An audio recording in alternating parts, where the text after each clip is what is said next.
Aydatlanın izidin almay durup, saz üçün sancarni almay durup, armanlarım emelge aşmay durup, mini öldürdüm anlay ademler. Ben ölmedim ölmeymen ya ölmeymen. Ben ölmedim ölmeymen ya ölmeymen.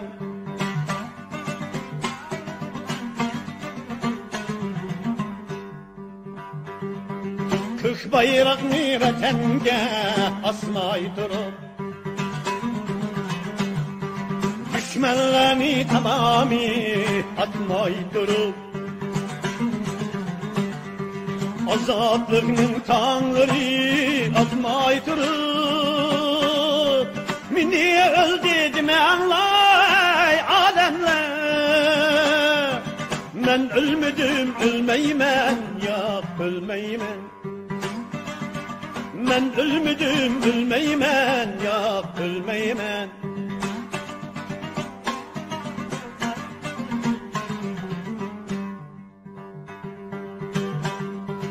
Galibiyet marşını etmay durup, vatanımdan bozulup ketmey durup, bütün dünya Uygur'unu bilmey durup, mini öldürdüm anlay ademler. Ben ölmedim ölmeymen ya ölmeymen. Ben ölmedim ölmeymen ya ölmeymen. Ben ölmedim ölmeymen. Küreş ölmeydi.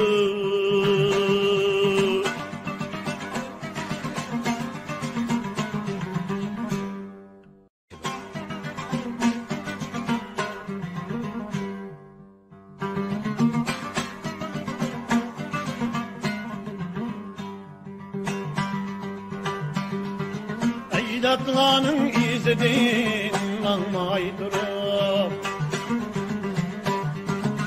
saz üçün sancarni almay durup, armanlarım emelge aşmay durup, mini öldürdüm anlay ademler. Ben ölmedim ölmeymen ya ölmeymen.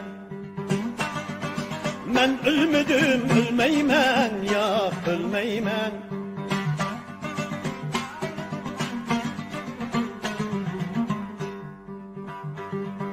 Kök bayrağını vatenge asmay durup, düşmanlarını tamamı atmay durup,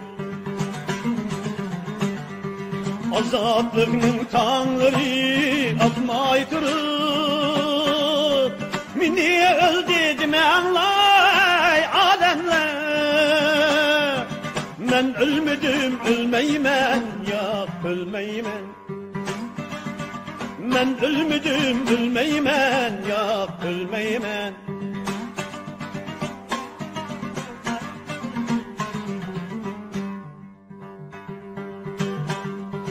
Galibiyet marşını etmay durup, vatanımdan bozulup ketmey durup, bütün dünya Uygur'unu bilmey durup, mini öldürdüm anlay ademler. Ben ölmedim ölmeymen ya ölmeymen. Ben ölmedim ölmeymen ya ölmeymen. Ben ölmedim ölmeymen. Küreş ölmeydi.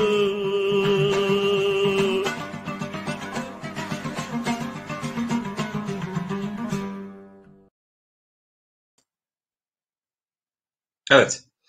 Herkese esenlikler, iyi akşamlar diliyoruz. Bu akşamki bir yayınımızla daha beraberiz. Bu akşam Aramızda Ankara Üniversitesi Dil, Tarih, Coğrafya Fakültesi öğretim üyesi. Aynı zamanda Uygur Türk'ü, Türkolog, doçent doktor Erkin Emet birlikte yayın yapacağız. Bu akşamki konumuz Doğu Türkistan'daki soykırım ve Türkiye'nin Uygur politikası. Evet hocam, yayınımıza hoş geldiniz öncelikle. Hoş bulduk, teşekkür ederim. Nasılsınız, iyi misiniz? İyiyim, sağ olun. Siz nasılsınız? Çok teşekkür ediyoruz hocam. Ankara'dasınız sanıyorum. Evet, Ankara'dan katılıyorum. Yayınımıza tekrar hoş geldiniz hocam. Teşekkür ederim. Hocam, öncelikle şunu sorarak başlayalım yayınımıza. Böyle biraz doğrudan meseleye girmiş gibi olacağız ama yakın bir süre önce Çin sizin hakkınızda aranma yönünde bir liste yayınladı. Uygur Türkleri aranan kişiler diye. Bununla ilgili durum nedir hocam şu anda sizinle alakalı? Bu aslında 2017 yılında bu kamp olayı başlar başlamaz bizim Kaşgar vilayetinin emniyet müdürlüğünden bir liste yayınlıyor. O listenin içerisinde de terörist listesi, ilk listede benim fotoğrafım bulunuyor. Yani diyor ki işte benim üniversite yıllarındaki bir fotoğrafımı koyuyor. Çin vatandaşıyken çektirdiğim bir fotoğrafı. İşte bunlar teröristlerdir. Bunları bulanlar, bunları ihbar edenlere para ödülü verilecektir para diye altında da Emniyet Müdürlüğü'nün telefon numarası bulunan böyle bir liste yayınlandı. Daha sonra işte önce haber alamadım ailemden. Daha sonra aldığım haberde işte benim abime, 2 tane erkek kardeşim, bir tane kız kardeşim olmak üzere 4 tane kardeşimi tutukladığı, hapse attığı ile ilgili haber geldi. Yani orada benim kardeşlerime, diğer insanlara yapılacak olan bu şeyleri meşrulaştırmak, bir takım suçları bana yapmak suretiyle onları cezalandırmak amacıyla yapılan bir şey olarak düşünüyorum. Şimdiye kadar tabii ben medya aracılığıyla ve işte kardeşlerimle ilgili, Türkiye'nin ilgili Dışişleri Bakanlığı olsun, diğer kurumlar aracılığıyla benim bir akademisyen olduğumu, benim hiçbir terör örgütüyle de ilişkimin olmadığını, kardeşlerimin benden dolayı tutuklandığını, bunun bırakılmasıyla ilgili bir takım girişimlerde bulunuyorum ama hala bir cevap almış değilim. Benim gibi on binlerce insan var Türkiye'de, işte aniden yakınları tutuklanan, hatta kendisi burada 2-3 yaşında çocukları orada kampa götürülen çok sayıda çok acı bir hikaye. Yani bugün Türkiye'de bunlar sesini duyurmaya çalışıyor. Bir netice alamıyor. Böyle bir durum şu anki durum. Hocam şu anda anladığım kadarıyla yakınlarınızla Çin'de tutsak halde, doğru mu? Şimdi çok acı bir durum. Benim kardeşlerime bir gecede işte 2018'in Aralık ayında aynı anda tutukluyorlar. Tutukladıktan sonra 2016'da Çin Halk Teftiş Mahkemesi diyor. Bizim buradaki gibi savcılığa eşit gelen bir daire. Bu savcıların hazırladığı bir iddianame. O elime geçti. Onu gönderdiler. İddianamede 2006 yılından 2016 yılına kadar hem abim, 2 tane kardeşim ve kız kardeşim olmak üzere bu 4 kardeşimin terör örgütü üyesi Erkin Emet'le temas kurmak. Ondan sonra kız kardeşim 2012 yılında bir Çin'den resmi pasaportunu alıp eşiyle beraber bunlar bir turla İstanbul'a gelmişti. İstanbul'da ben aldım, o turdan ayırdım. 3 gece benim evimde konakladı. Ben 15 yıldır görmüyordum kız kardeşimi.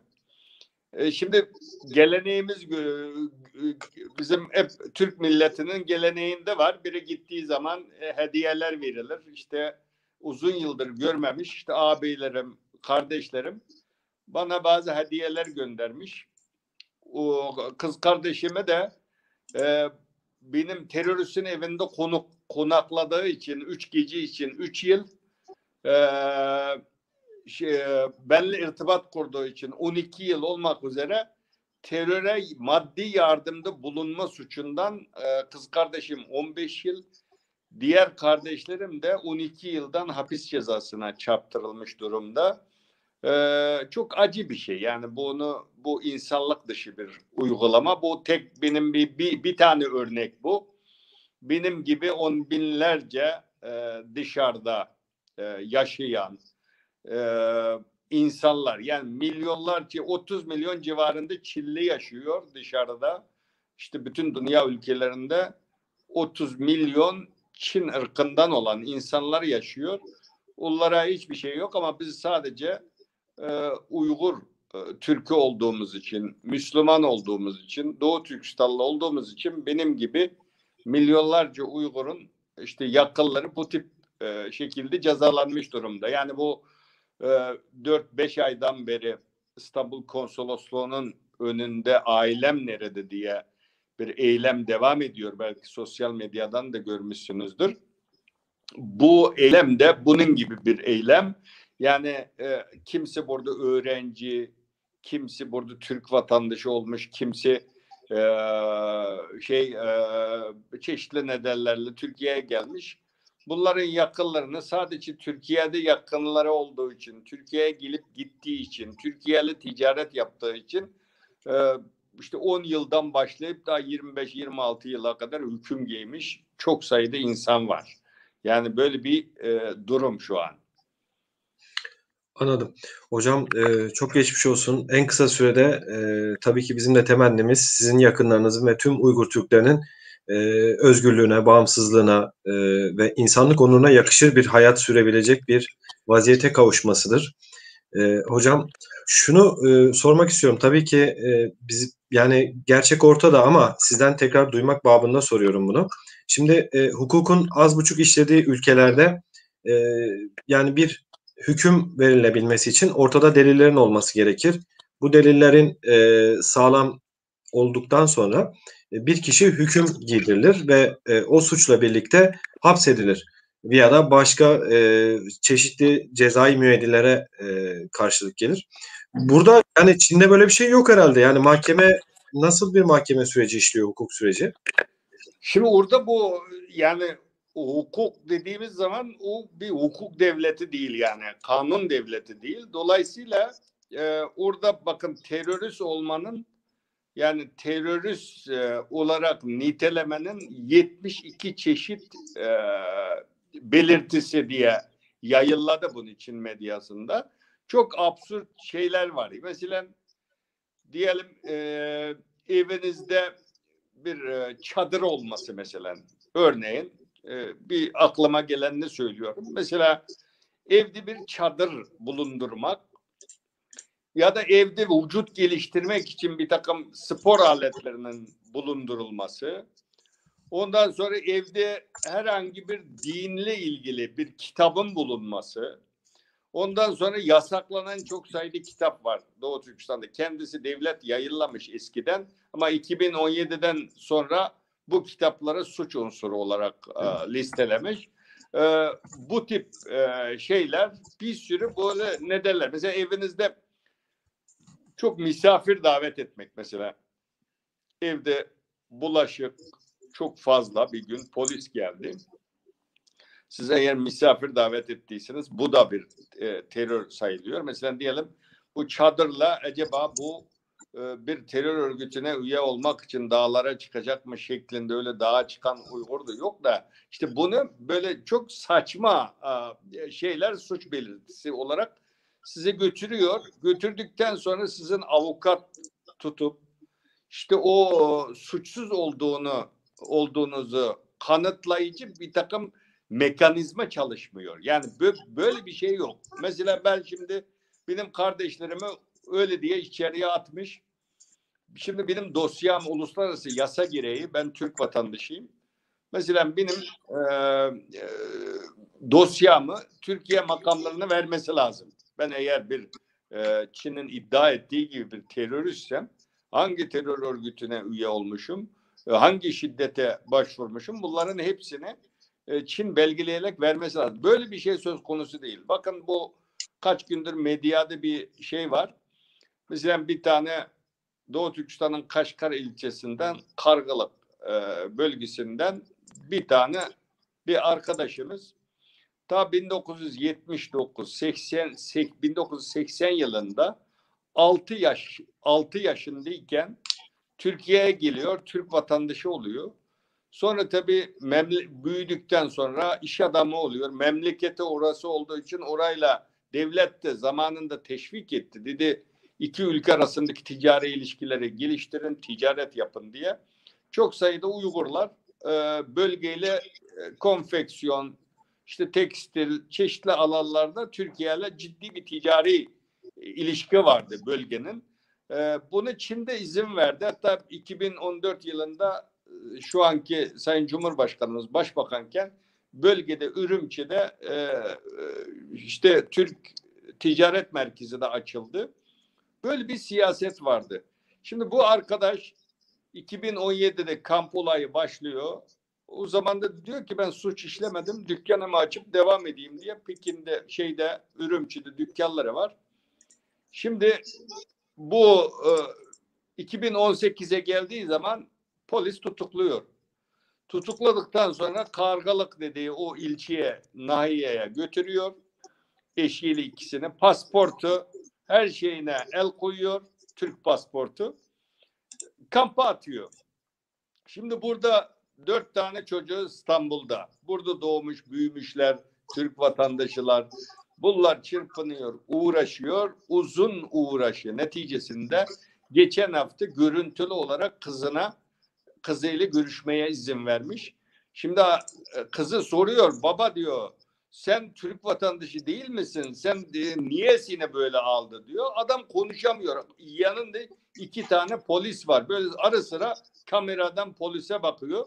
İşte çocukları Türkiye'de olduğu için bunun mücadelesini verdiği için bununla görüşme fırsatı oluyor. Bununla tabii böyle çok Türk vatandaşı var. Yani adam buranın vatandaşı, Türkiye Cumhuriyeti Devleti'nin vatandaşı. Çin yasalarına göre de sen ikinci bir ülkenin vatandaşı olduğu zaman otomatik Çin vatandaşlığına da düşüyor.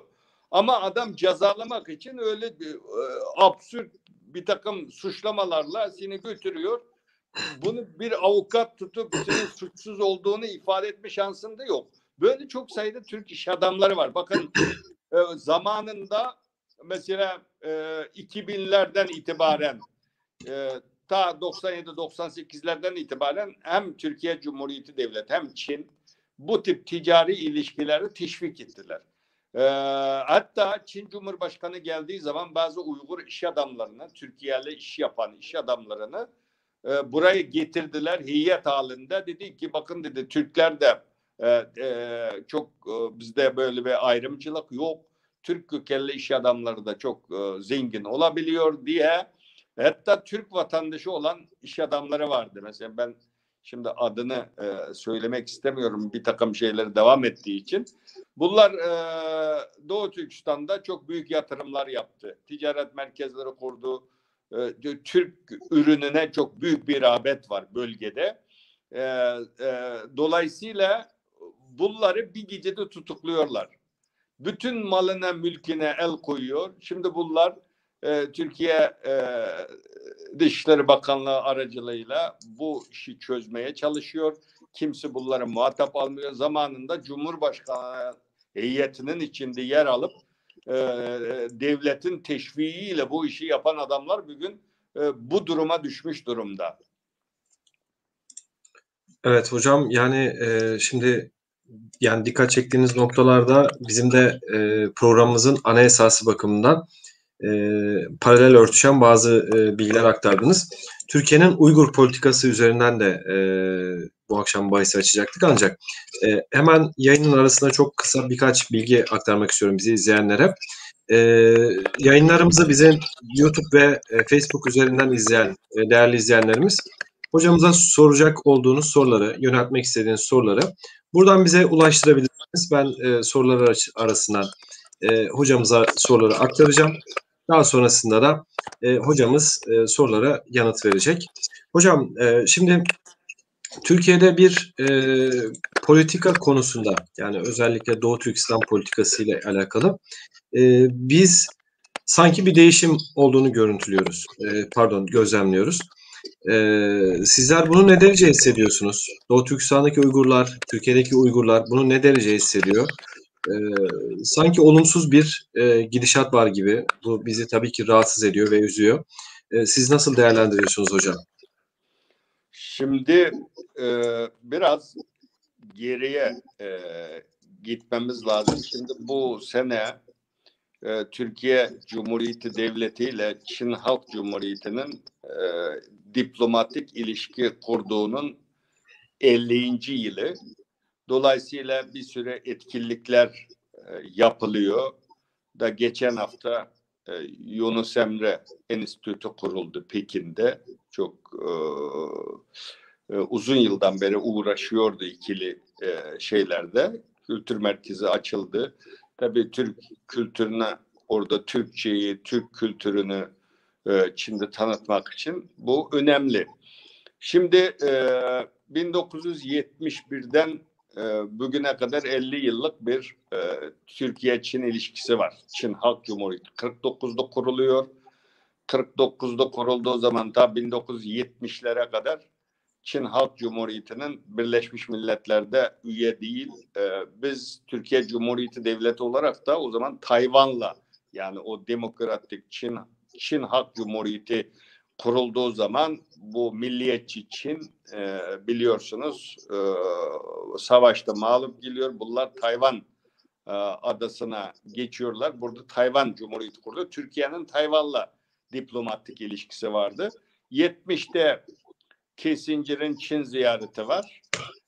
Amerika Birleşik Devletleri şeye karşı, Sovyetler Birliği'ne karşı, bunlar dedi ki eğer Çin, Rusya birleşirse bunlar ilişkisi daha iyi olursa gelecekte komünizm dünyada galip gelecek, komünist tehlikesiyle karşı karşıyayız diye Amerika Birleşik Devletleri Çin'i yanına alarak Rusya'ya karşı bir siyaset uygulamaya başladı.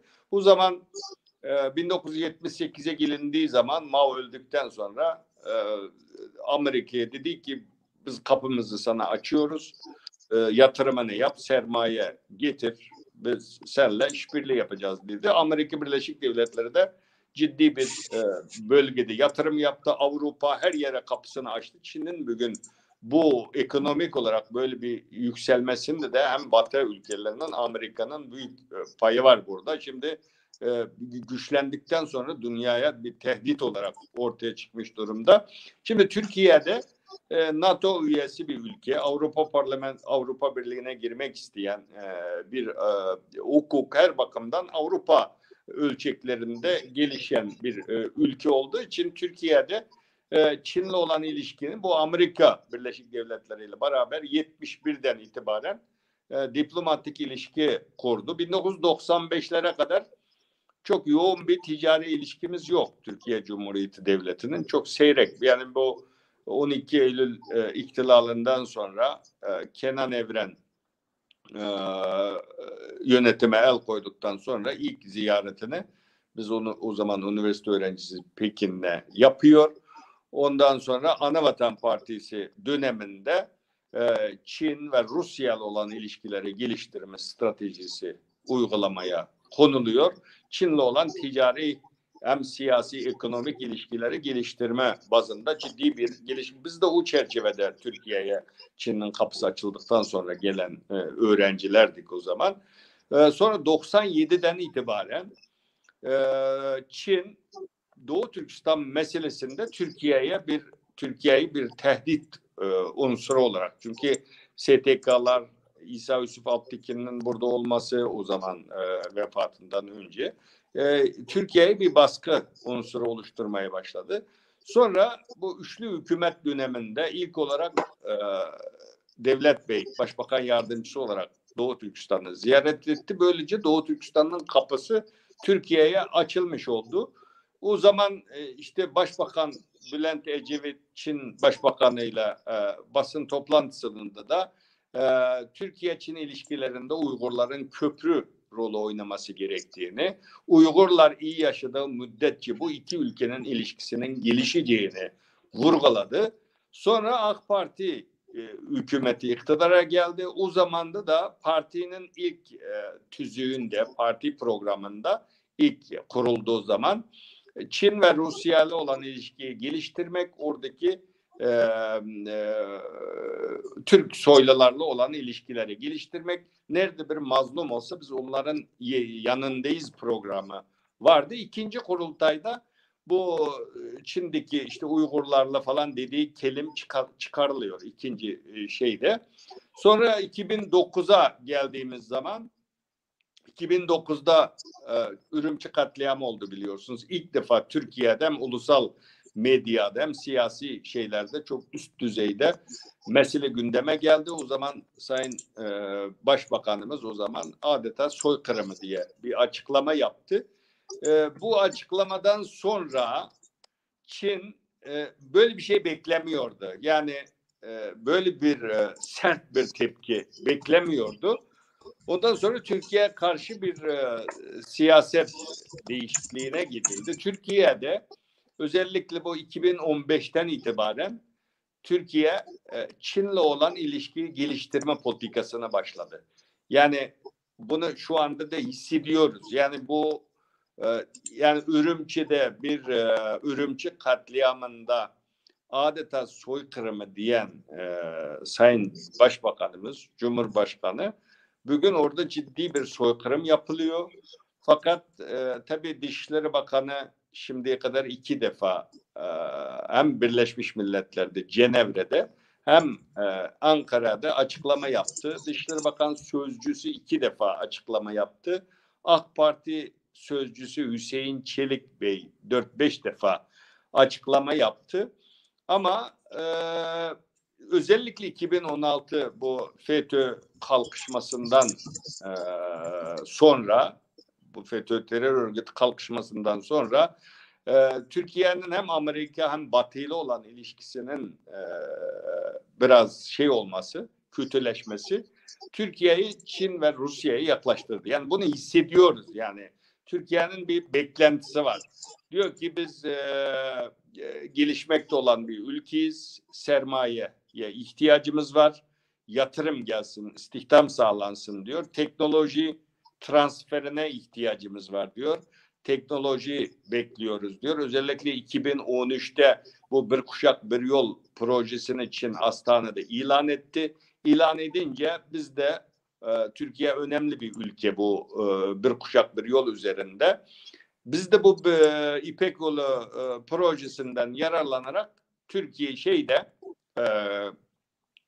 demir yollarımızı, bir takım altyapımızı yenileyelim bundan yararlanarak diye Çin'de çok önem vermeye başladı Türkiye'ye.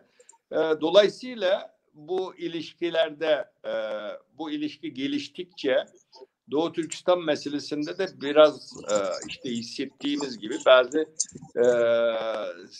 eskiden yüksek sesle söylenen bir takım şeylerin söylenmediğini görüyoruz. Biz istiyoruz ki Doğu Türkistanlılar olarak Türkiye ile Çin arası gelişsin. Fakat bu gelişirken bu çarkın içerisinde yani Doğu Türkistan meselesi hem onların Türk olması, Türkiye Türkleriyle kardeş olması, hem Müslüman olması, din bakımından kardeş olması, bir de insan olması. Orada bir insanlık trajedisi yaşanıyor. Şimdi bütün dünya, Amerika Birleşik Devletleri, Kanada, ondan sonra Hollanda, daha 3 gün önce Litvanya, bunlar soykırım olarak kabul ederken şimdi Türkiye Cumhuriyeti Devleti 1950'lerden itibaren bu davayı kendi davası olarak gören bir ülkenin böyle bir hareketin olmaması tabii ki bu Çin'le olan ilişkilerdeki bir takım beklentiler. Daha gerçekleşen bir şey yok. Yani bana eğer hocam bu kadar sessizlik var, acaba Türkiye-Çin ilişkilerinde bir somut bir gelişme var mı derseniz öyle bir şey yok. Bugün Hollanda'dan biz mesela diyelim yatırım istiyoruz. Çin'den yatırım gelsin diyoruz. 2018 rakamıyla Türkiye'ye yatırılan Çin yatırımı sermayesi 2 milyar 800 dolar civarında. Ama Hollanda küçücük bir ülke biliyorsunuz. Konya büyüklüğünde bir ülke. Hollanda'nın Türkiye'deki yatırımı 28 milyar dolar. Yani bu bir beklenti var bana göre. Yani hükümetin böyle bir beklentisi var ama gerçekleşen bir şey yok. Ama gelecekte bu gerçekleşir mi? Bu bakacağız. Yani bu daha bir şey söyleyemeyiz bu konuda. Evet. Hocam yani meselenin sadece ekonomik mesele üzerinden gitmiş olması tabii bizi aynı zamanda üzüyor. Tabii bununla bağlantılı siyasi bir işte eksen kayması diye nitelendiriliyor. İşte Türkiye'nin batıdan yüzünü doğuya dönmesi, işte beraberinde Rusya ve Çin'le ittifak haline girmesi gibi meseleler konuşuluyor ama ortada somut bir ittifak da söz konusu değil. Sizin de ifade ettiğiniz gibi bir ekonomik sonuç da elde edilmiş değil.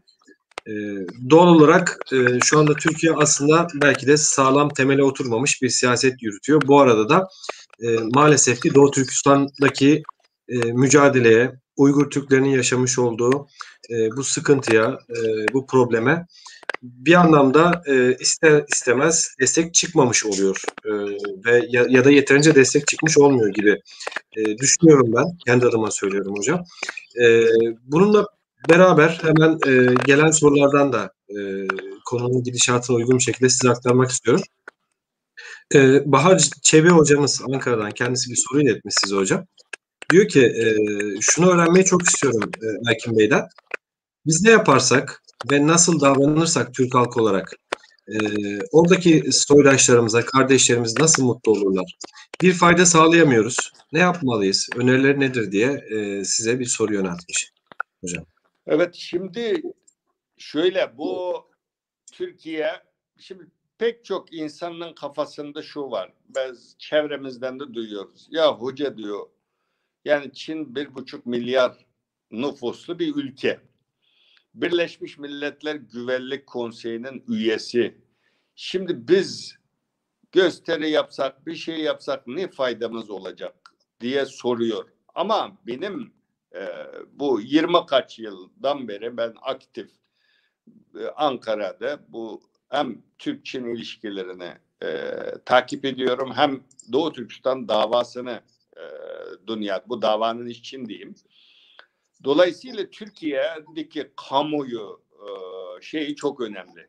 Yani Türkiye Müslüman ülkelerin içerisinde böyle sandığı, vatandaşının önüne sandık koyabilen tek ülke. Yani yöneticilerini kendisi seçiyor. Bu çok önemli. Dolayısıyla Türkiye'deki, yani Batı ülkelerinde hükümetler Doğu Türkistan meselesiyle ilgilenirken Türkiye'de bu 80 milyon, 83 milyon Türk halkı gerçekten Doğu Türkistan meselesinde pek çok insan duyarlı. Yani bugün ben bütün, hatta sizin üniversiteye de geldim. Karadeniz Üniversitesi'nde konferans verdim. Evet. Bütün bölgelere, Türkiye'deki en az 70 civarında ilde konferans verdim. Gerçekten ciddi bir ilgi var. Böyle lise öğrencilere, hocam ne yapabiliriz biz? Böyle ağlayarak yanıma gelenler var. Çevremizden de görüyoruz. Bu ilgi, alaka, sevgi, bunu Çin hissediyor. Çok önemli. Yani biz eğer kamuoyu oluşturursak, hükümete baskı unsuru oluşturabilirsek, ondan sonra bu meseleyi hükümet üzerinden, yani Çin'le olan ilişkilerde önemli bir mesele haline gelse, hem Türkiye'nin yüksek çıkarı için yüksek çıkarımızı korurken Çin'le olan ilişkilerde her ülke öncelikli kendi çıkarını düşünür. Bunu ben çok iyi biliyorum. Uluslararası ilişkilerde çıkar önemlidir. Ama bu çıkarı elde ederken bir takım araçlar var bunu kullandığımızda. Dolayısıyla Doğu Türkistan meselesinde Çinli uzmanlar da yazıyor. Diyor ki bunlar diyor Türkiye Türkleriyle tarihsel, kültürel çok derin bağları var diyor. Dolayısıyla bu bir basit bir mesele değil diyor. Bu probleme biz daha çok yönlü bakmamız lazım diyen Çinli uzmanlar var. Dolayısıyla Türkiye'de mesela bir örnekten ben size hocamızın sorusuna cevap vereyim. Mesela bu Türkiye Büyük Millet Meclisi'ne geldi. 2017'de Sayın Cumhurbaşkanımız Çin'i ziyaret ettiği zaman bu suçluları iade anlaşması adı altında Çinlilerle bir anlaşma yapılıyor. Sayın Cumhurbaşkanımız Recep Tayyip Erdoğan'ın imzasıyla meclise gönderildi bu. Meclise gönderildikten sonra mecliste Dışişleri Komisyonu'nda görüşülecek, meclisten kabul edildikten sonra yürürlüğe girecek bu şey. Çin meclisi bunu kabul etti. Kabul ettikten sonra Türkiye'de mecliste gündeme getirecekti. Çok büyük tepki çekti. Yani hem parlamentoda muhalefet partileri tarafından hem kamuoyunda Türk halkı tarafından çok ciddi tepki görünce hükümet hala gündeme getirmedi. Ben bunu halkın, kamuoyunun bu tepkisinden dolayı diye düşünüyorum. Dolayısıyla burada bir insanlık suçu işleniyor. Burada bir hukuksuzluk var. Cumhurbaşkanımız da dedi dünya 5'ten büyüktür diye. 5'ten büyüktüğünden bir tanesi Çinli işte. Çin devleti Güvenlik Konseyi'nin 5 üyesinden biri. Dolayısıyla eğer böyle bir kamuoyu oluşturabilirsek bu tip yayınlar önemli. Yani kamuoyunu aydınlatıyoruz. Çin'in algı operasyonu var Türkiye'de. Bazı kanallarda tüyleri ürpertici. Aynı Çin'in tezini savunan insanlar var. Orada bütün dünya bugün orada soykırım yapılıyor diyorken bunu kabul etmişken Türkiye'de hala böyle bir şeyin olmadığını aynı Çin'in ağzıyla inkar eden kesim var. Bunlara biz hem sosyal medya üzerinden çeşitli platformlardan hatta milletvekillerine yazı yazılabilir, sivil toplum kuruluşları Büyük Millet Meclisi'ne bu Uygurlarla ilgili bir takım mektuplar, stekler yollayabilir. Bunlar çünkü Türkiye demokratik bir ülke. Yani Türkiye'de yapılabilecek çok şey var.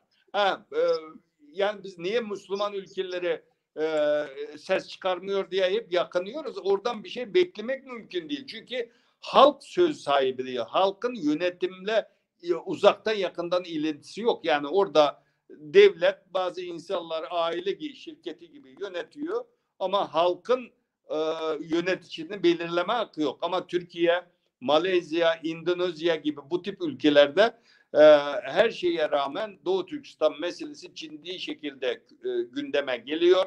Çin de bundan çekiniyor. Türkiye'deki gündem, Türkiye'de bu meselenin konuşması Çin'in oradaki politikasını değiştirmede etki yapabilecek derecede önemli yani.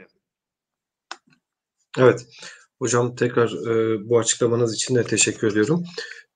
Şimdi son süreç içerisinde özellikle bu koronavirüsü süreciyle birlikte Çin ve daha tabii teknolojik gelişmelerle de bağlantılı olarak dünyada çok daha fazla konuşulan, belki dünyada değil en azından Türkiye için söylüyorum ama Amerika'da da uzun süre gündem oldu. Devlet zirvesinde Çin'in sanki önümüzdeki sürece çok ciddi bir şekilde hazırlandığı ortada. Yani ulaşım altyapılarının oluşturulması, farklı ülkelerle bu anlamdaki işbirlikleri bunu işaret ediyor ve bazı teknolojik marjinal gelişmeler içerisinde Çin önce olmaya çalışıyor.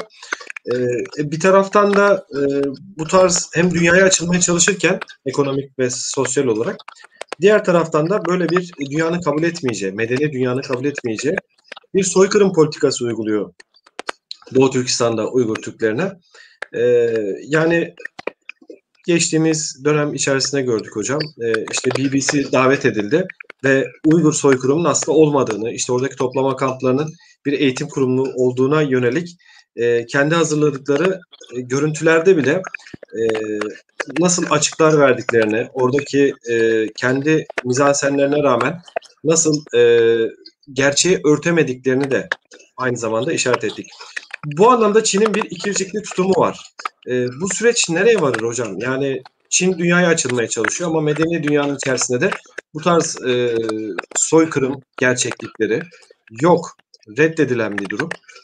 Sizce gidişat neye işaret ediyor hocam? Valla bu dünya ülkelerinin şimdi Çin'in böyle bir tehdit olduğunu, dünya barışı için bir tehdit olduğunu bu konuda dünya ülkeleri hemfikir olmuş durumda diye düşünüyorum. Çünkü bu Doğu Türkistan'daki soykırım meselesinde mesela 2018'in Ekim ayında Birleşmiş Milletler'de Cenevre'de bununla ilgili bir karar kabul edilmeden önce dünya çok bu meseleye dikkat etmedi. Yani Uygurlar o kadar bağırdı, çağırdı, sesini duyurmaya çalıştı. Dünya dedi ki ya dedi bu zaten Çin'de soykırımı var. Batı ülkelerinde en büyük yatırımları var Çin'de. Fason üretimi yapıyor. Mesela büyük markalar hepsi hemen hemen Çin'de üretim yapıyor. Çin büyük bir ucuz bir işçiliğinin olduğu büyük bir pazar. Bu ülkelerin çıkarları var. Bu konudan dolayı Doğu Türkistan meselesine çok fazla şey yapmamıştı. Ama bu ordu soykırım yapıldığı ile ilgili bu belgeler bugüne kadar uyduyla çekilen 98 civarında kamp fotoğrafı yayınlandı. Bakın Çin dedi ki biz bu eğitim merkezi dedi. Şimdi eğitim merkezi inkar politikası böyle bir şey yok. Burası eğitim yapıyoruz Uygurlara diye.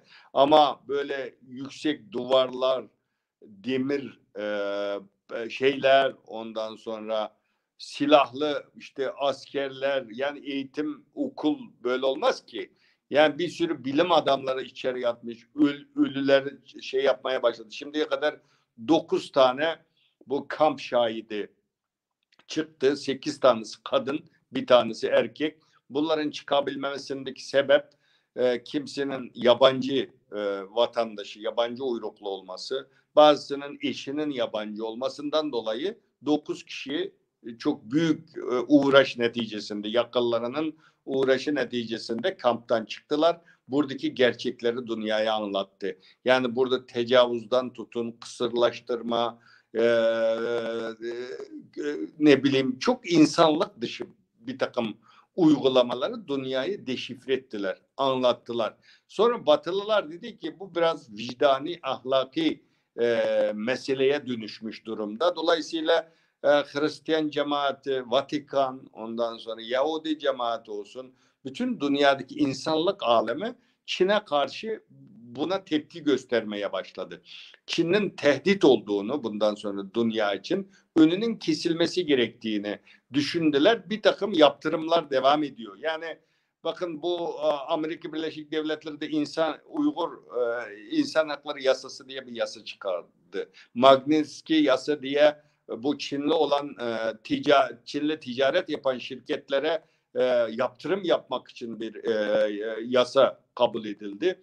Bu 4 tane ülkede soykırım olarak kabul etti ama bunu sadece siyasi olarak parlamentte soykırım olarak kabul etmek yeterli değil diye bu geçen sene Eylül ayında İngiltere, Londra'da bu Sırp kasap, Sırp katliamcı Milosevic'i yargılayan bu yargıçlardan oluşan bir şey kurulmuştu, mahkeme. Bu 4 Haziran işte az kaldı. 2 hafta sonra 4 Haziran'dan 6 Haziran'a kadar bu mahkemede Çin'in yaptığı bu şimdiye kadar malzeme, delil topladılar. 12.000 sayfalık belge hazırlandığı ile ilgili haber var. İşte bu şu an onun hazırlıkları yapılıyor. Şimdi buna bir tarafsız mahkeme tarafından Çin'in burada uyguladığı politikaya bir isim konulması lazım. Yani bir tarafsız mahkeme tarafından. Bu şimdi İngiltere'de bu tarafsız mahkeme tarafından bu belgeler yapılıyor. İlk duruşma işte açılacak. O şahitler konuşacak mahkemede. Zarar görmüş o şahitler. Şu an isimleri belli değil. 7-8 tane şahitin konuşacağı ile ilgili bilgi var. Bunların hepsi Çin'in bundan sonra eğer Çin hegemonyası kurmak istiyorsa, Çin'de büyük devlet olmak istiyorsa, kendi vatandaşına soykırım yapan bir millet olarak geçtiği zaman bu uluslararası şeyde de uygun değil. Yani bugün Çin'in bir imaj problemi var dünyada. Yani bu imajla, dolayısıyla Çin'de bir şey olduğu zaman hemen onu düzeltmek için tepki göstermesi. Mesela Ankara'da görüyoruz bir belediye başkanıyla bir siyasi partinin genel başkanının bir tweet attı Doğu Türkistan'la ilgili. Hemen ona tehdit yağdırdı. Böyle bir küstah diplomasına uygun olmayan böyle tutumu da var. Bu dünyaya kendi gerçek yüzünü göstermiş oldu. Dolayısıyla bundan sonra dünya ülkelerinin Çin'in bu tutumuna karşı bu tavrın devam edeceğini düşünüyorum. Böyle yaptırımlar devam ettiği takdirde Çin bu politikasını değiştirmek zorunda kalacak. Ben böyle devam etmez. Yani Çin'in tarihine baktığınız zaman 26 tane sulale geçmiş. Hepsi çeşitli ekonomik nedenlerle bu tip otoriter baskı rejiminden dolayı sona ermiş. Yani bunun da böyle devam etmeyeceğine inanıyorum. Evet. Hocam ifade ettiğiniz gibi bir taraftan Çin dünyayla entegre olmaya çalışırken diğer taraftan da işte Türkiye'deki bir siyasi parti liderini, işte bir belediye başkanını büyükelçilik üzerinden sosyal medyadan tehdit eder, hiçbir şekilde devletler arası ilişkiye yakışmayacak bir çirkinlik sergiliyor. Dediğiniz gibi bu çelişki en nihayetinde bir noktada kesilmesi gerekiyor.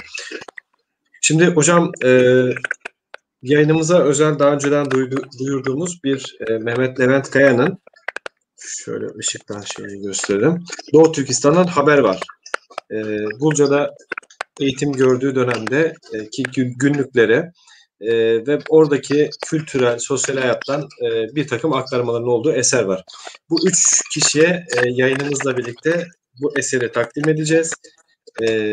İzleyenlerimizin Twitter üzerinden Kitap Şuuru Twitter adresine girerek orada detaylı bir şekilde kitaba sahip olabilmek için adımları takip edebilirler. Katkılar için de Kitap Şuuru'na teşekkür ediyoruz.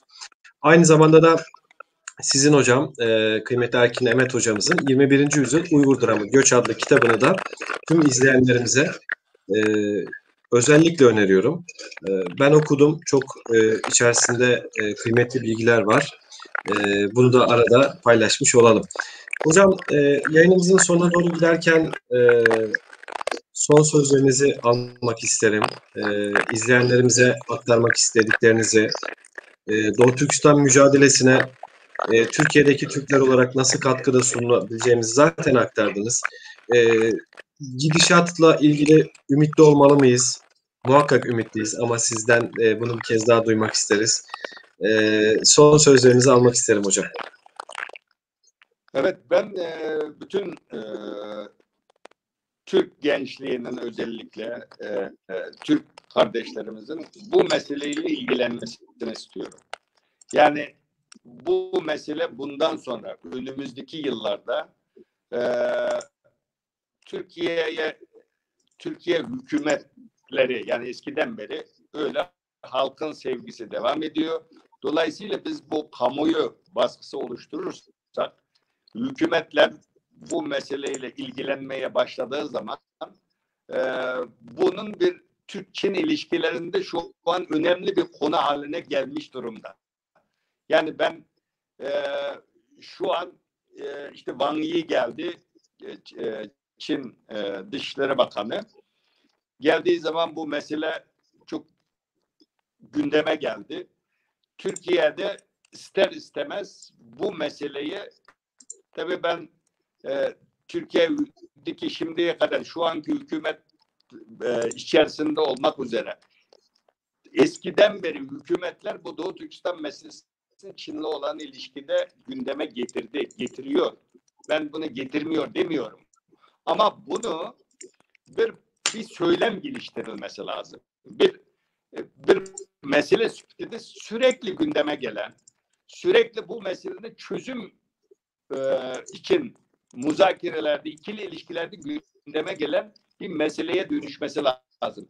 Bu hemen hemen dönüşmüş durumda. Bu dönüşmesinde sizin gibi bu tip ilgi gösteren yayınlar olsun, akademisyenler, araştırma, sivil toplum kuruluşları hepsinin katkısı var. Dolayısıyla biz çevremize anlatalım. Burada bir Türk en önemli Türk boylarından biri. Yani Uygur Türkleri eğer soykırımıyla kaybolduğu takdirde biz çok şey kaybedeceğiz. Yani Türkoloji araştırmaları Uygursuz eksik kalır. Şimdi Uygur'la bitmiyor mesele. Doğu Türkistan'ı feda ettik diyelim. Bugün Çin tehdidi Kırgızistan, Kazakistan, Türkmenistan bu bölgelerde ciddi hissediliyor. Yani orada gösteriler var. Bazı ülkeleri borçlandırmak suretiyle toprak istiyor Çin. Dolayısıyla Çin'in bu yayılma politikasını çevremize anlatmalıyız. Gelecekte gençlerimiz bu ülkeyi yönetecek önemli. Yani İsa Yusuf Alptekin rahmetle anlatmış. Bugün Türkiye siyasetinde milletvekillerinden sorduğunuz zaman çoğu biz merhum İsa Bey'den öğrenmiştik diye bugün mecliste İsa Bey'in konferansını dinleyen milletvekillerimiz bizim meselemizi anlatıyor Türkiye Büyük Millet Meclisi'nde. Dolayısıyla bu meseleyi çevremize anlatalım. Sosyal medyada Erkin Emet diye beni ekleyin. Buradan doğru bilgileri, sağlıklı bilgileri Türkiye'de yaymaya çalışalım. Kamuoyu oluşturalım. Demokratik yollarla bizim bu mücadeleye destek vermemiz lazım. Kardeşlik budur. Yani ben sadece Türkiye Türkleri için demiyorum. Bütün dünya Türklüğü, eğer birinin başına bir şey gelirse o acıyı birimiz hissettiğimiz zaman bir millet olabiliriz. Dolayısıyla bu kardeşliğimizi pekiştirmek için bu tip duygulara sahip olmamız lazım, bilgilenmemiz lazım. Biz sadece Uygur Türklerine konuştuk bugün ama bugün Türk dünyasında pek çok Türk boyları sıkıntı içerisindeler. Bunların meseleleriyle de, bütün Türklük meseleleriyle de ilgilenmemiz lazım. Çok teşekkür ederim.